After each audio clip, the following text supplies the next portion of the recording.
Começa falando dessa novela que nem começou e não tem fim, tá? O Tribunal de Contas do Estado do Paraná expediu uma medida cautelar suspendendo a execução do contrato firmado pelo Departamento de Estradas de Rodagem com o consórcio Nova Ponte para a construção da Ponte de Guaratuba.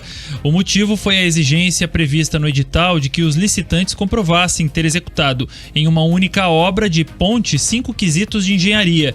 Em avaliação preliminar, o Tribunal de Contas considerou que essa exigência pode ter restringido o caráter competitivo da licitação. A decisão cautelar foi proposta pelo conselheiro Maurício Requião, que voltou há pouco tempo para o Pleno do Tribunal de Contas do Estado do Paraná e foi homologada pelo Pleno do Tribunal. A medida atende um pedido da construtora Gaspar S.A. do Rio Grande do Norte, que ofereceu a proposta mais baixa, o valor de R$ 386.799.000, mas a empresa foi desclassificada. Entidades de turismo representadas pela FETurismo e CN Tour lamentaram a suspensão do processo licitatório da Ponte de Guaratuba. Quem fala com a gente agora é o presidente da FETurismo, Fábio Aguaio. Olha, nós lamentamos profundamente a questão de ser suspensa a licitação, o processo licitatório da construção da Ponte de Guaratuba, porque é uma grande conquista dos paranaenses, principalmente da comunidade litorânea, que há mais de 30 anos, desde a promulgação da Constituição do Estado do Paraná, tenta viabilizar essa obra que, para nós paranaenses que moramos no nosso estado, é de fundamental importância. Agora, com as questões das estradas, nós temos visto que é muito importante ter infraestrutura. E estamos sofrendo muito agora, nesse momento. Então, esperamos que o Tribunal de Contas, na volta do recesso, julgue primeiro esse caso e libere, para que essa obra seja concluída o quanto antes, porque o prazo dela já é longo. Então, a gente possa terminar ainda nessa década essa ponte aí, que é tão importante para os paranaenses e para o turismo do nosso litoral, que precisa muito de emprego, de renda e de pessoas visitando nossas praias no nosso litoral. Olha, o prefeito de Guaratuba, Roberto Justus, do União Brasil, também lamentou, a decisão que atrasa a construção da ponte e comparou a falta de infraestrutura e do turismo do litoral paranaense com o litoral de Santa Catarina. Mais de 30 anos depois desta obra estar incluída na Constituição do Estado do Paraná. Talvez ela não fosse urgente há 30 anos atrás, Mas, passado todo esse período, eu entendo que ela é extremamente urgente. Basta ver o que aconteceu com o litoral de Santa Catarina neste mesmo período, E o que nós fizemos, neste período, Só assistimos o litoral de Santa Catarina prosperar, desenvolver, se modernizar, enquanto que o litoral do Paraná ficou praticamente esquecido, excluído do mapa do turismo, Também acho um exercício importante a ser feito para responder essa pergunta, repeti-la para aqueles pais de família, moradores aqui de Guaratuba, e eu diria até que do litoral todo, que precisam de um emprego, que precisam sustentar as suas famílias. Será que ela é urgente para eles ou eles podem esperar mais um tempinho para que novos postos de trabalho sejam gerados aqui na nossa região? Será que a ponte é urgente para o aluno ou para aquele estudante que gostaria muito de fazer a sua faculdade em Matinhos ou em Paranaguá, mas não faz justamente pela dificuldade de atravessar a Bahia? Será que a ponte é urgente para aquela mãe que está em trabalho de parto e precisa chegar em Paranaguá? Então,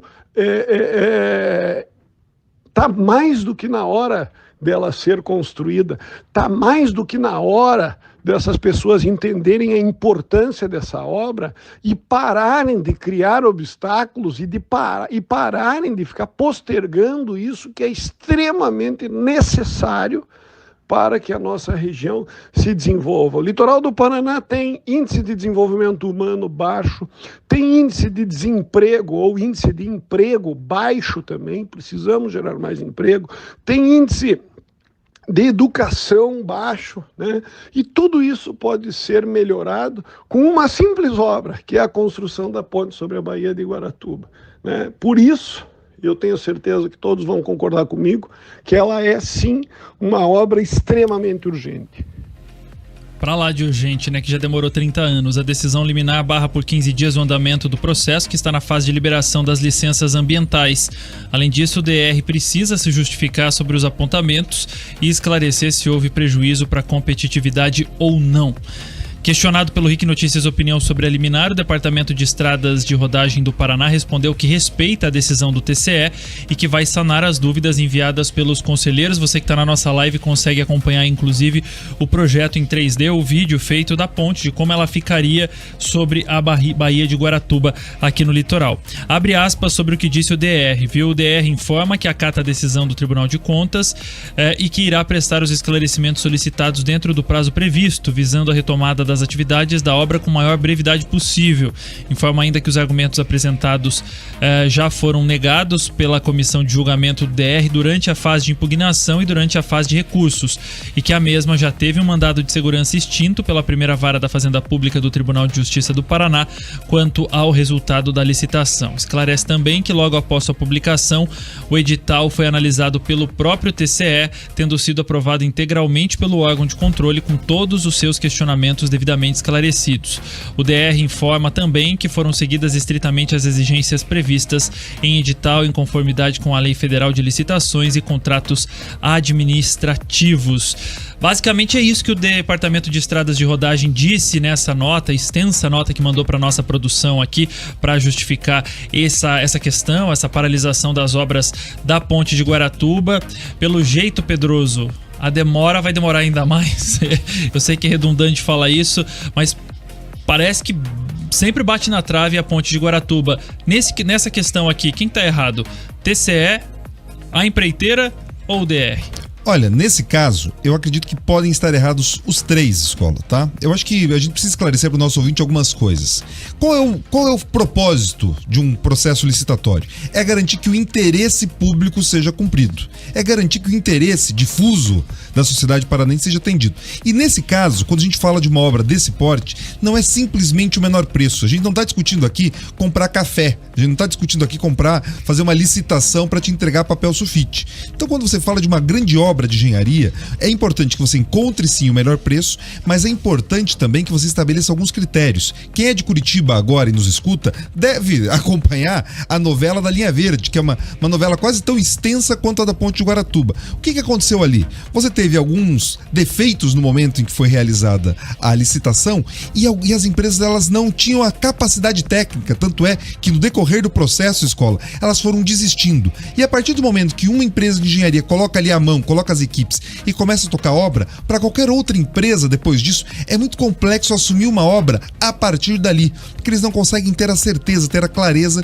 do que de fato foi executado, do que de fato, quais os materiais utilizados, então é muito difícil assumir a responsabilidade. Então por que eu digo que podem ser os três? É importante que o DR talvez tivesse feito um trabalho prévio com o Tribunal de Contas, esclarecendo, levando os técnicos do Tribunal de Contas do Estado a conhecer os motivos e as razões dos critérios estabelecidos no edital. É importante também que o Tribunal de Contas, antes talvez de ali acatar o pedido do recém-chegado, né, Maurício Requião, que a gente sabe que também tem um viés ideológico diferente, o irmão dele foi governador do estado, chegou a anunciar também a possibilidade da ponte e não conseguiu entregar. Então a gente precisa entender quais são as motivações. Então ali todo mundo pode estar errado, só que no final, Escola, todos nós sofremos. A gente está acompanhando esse problema da 376, da 277, dessa conexão do estado, que só vai ser de fato resolvido quando você tiver a ponte. Nisso acerta ali o prefeito Justus, falando, olha, todo mundo está sofrendo.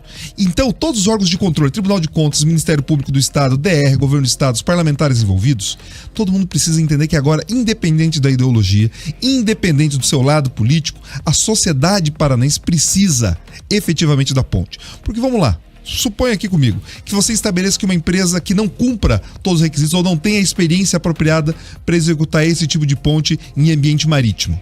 Tá bom, ela começa e não termina. A partir daí a gente vai ter mais um elefante branco, como tantos outros no Brasil. A gente lembra daquela ponte, da segunda ponte que conectava Florianópolis, ou do tempo que ali a Hercílio Luz ficou abandonada enquanto estava em reformas. Então assim, a gente não pode correr o risco que essa ponte escola vire mais um símbolo da incompetência dos órgãos públicos. Então o zelo em escolher empresas competentes, ele é fundamental, mas esclarecer a sociedade que paga a conta também é. Então tá aí, a gente vai continuar, claro, acompanhando essa situação da ponte de Guaratuba. Você do Litoral participa também, como os nossos ouvintes já estão participando. Coloco inclusive agora a participação dos nossos ouvintes em jogo aqui no RN Opinião, porque eles estão falando em relação a isso. E eu quero a opinião do Pedroso sobre a percepção de quem está nos ouvindo na live, viu? Jovem Pan Grupo RIC, participa com a gente, manda seu WhatsApp pro 41 98418-1071. O Álvaro Veronês está dizendo o seguinte: olha só que eficiência do irmão Requião, hein? Quanto pior, melhor. Vinícius Antônio Crovador tá dizendo que é a família que está atrasando o nosso estado. E o Emerson Mendes falando a mesma coisa, uma família atrasando o desenvolvimento do Paraná. Eu sei que é espinhoso falar sobre esse assunto, Pedroso, mas essa percepção do eleitor, a percepção do ouvinte é algo preocupante até, né? Ou a família Requião lida bem com isso? Lida bem, né? Olha, na prática, a gente tem que entender que a família Requião, ela tem ocupado cargos importantes no estado há bastante tempo e as pessoas às vezes vão cansando, tem aquele esgotamento do material e principalmente eles olham assim, qual foi o critério essencial para que o Maurício Requião chegasse até a cadeira de conselheiro do Tribunal de Contas? Então assim, as pessoas têm essas dúvidas e são dúvidas legítimas, até porque é pouco transparente muitas vezes os critérios, a forma como os cargos vão sendo ocupados. As pessoas ficam com a sensação, escola, que é única e exclusivamente nepotismo. A pessoa nasce com a competência porque nasceu ou com o sobrenome certo ou com o DNA correto. Então, os questionamentos aqui da nossa audiência são absolutamente pertinentes. Então, fica muitas vezes o dever deles esclarecer, inclusive apresentar qual é o legado que cada um deles, desde o Wallace, passado pelo Maurício, pelo Roberto, pelo filho, quais são os legados efetivos que eles deram ao povo do Paraná que tanto lhes entregou. 4 horas e